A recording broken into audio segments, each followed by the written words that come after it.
Hi, it's me again with Corel Draw Tips and Tricks. A gentleman's been emailing me and back and forth, and he'd watched some of my videos on tangent drawing with, so this is your tangent, and it's a 2-point line.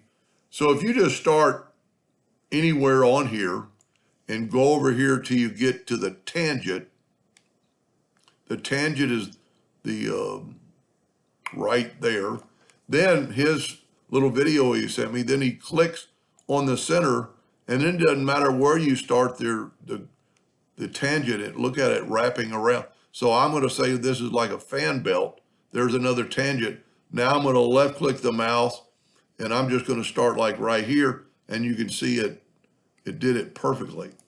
And then I'm going to click on here, and I can start right here, and it looks like it's wrapping around, so it's going to save a lot of time. Not too many people are going to use this. People that draw something mechanically, that would be like a fan belt.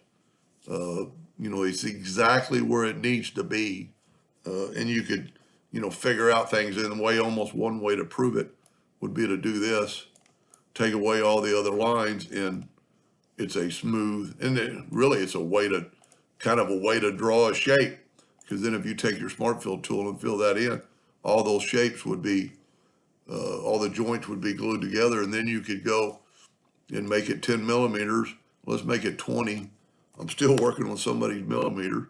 Then go to Object, convert outline to an object, and then left click, right click, and black, and you have two lines perfectly. And this would be he might have been referring to a way I made a racetrack one day, a car track.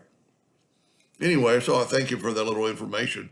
I did not know about centering, putting your left clicking on the center of your object, and then it would just automatically wrap around.